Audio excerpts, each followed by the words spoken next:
With the Aries tech on, you got a stronger detection response as compared to when you're at baseline. And what that means is, again, this is why the reaction time got faster.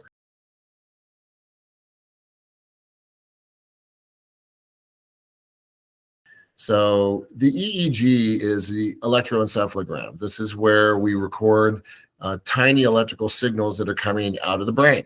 So that's important because we want to make sure that the instrumentation can measure what we claim it's going to measure. And then we have the ERP test. Now, ERP stands for event-related potential. And this is where we have a task. And in this task, when you see the go stimulus, you click the mouse one time. When you see the no-go stimulus, you don't do anything. So then you have your conditions, right? So you have a baseline condition with no phone present. Then we go to the next condition where you have a phone, you're holding it up, and it's right by your temporal lobe, and we call that phone, so it's live, right? And that phone is not protected with any Aries technology. Then we put the Aries technology on the same phone, and we call it, we put it up to the head, again, another 10-minute exposure, and then we hang up that phone, and then we run those 3 tests again. Now, this one here shows what's called the ITC, or the Intertrial Coherence. The one where I have my mouse over it, that's where your brain actually detects the stimulus.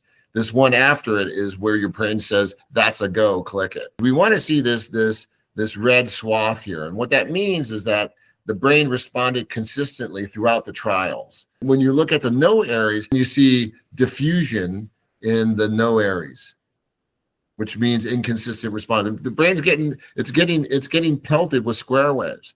And so it's not going to respond correctly.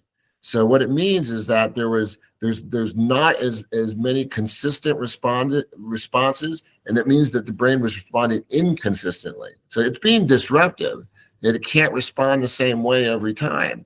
And so inconsistent responses indicate poor or impaired neurological functioning that's going to impact your cognition. So this is actually a very cool finding. You can't fake this. You can't fake a detection response like this.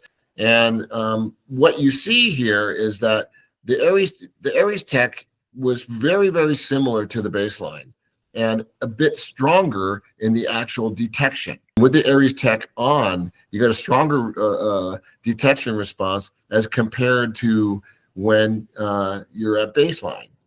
And what that means is, again, this is why the reaction time got faster. That's why I'm interested in this technology, why I'm participating in this, because, you know, I don't take part in pseudoscience. I want to see something real, and there's something happening here. I think it's valid. I've seen it myself, so I'm down. I think this is it's a good technology to put out there.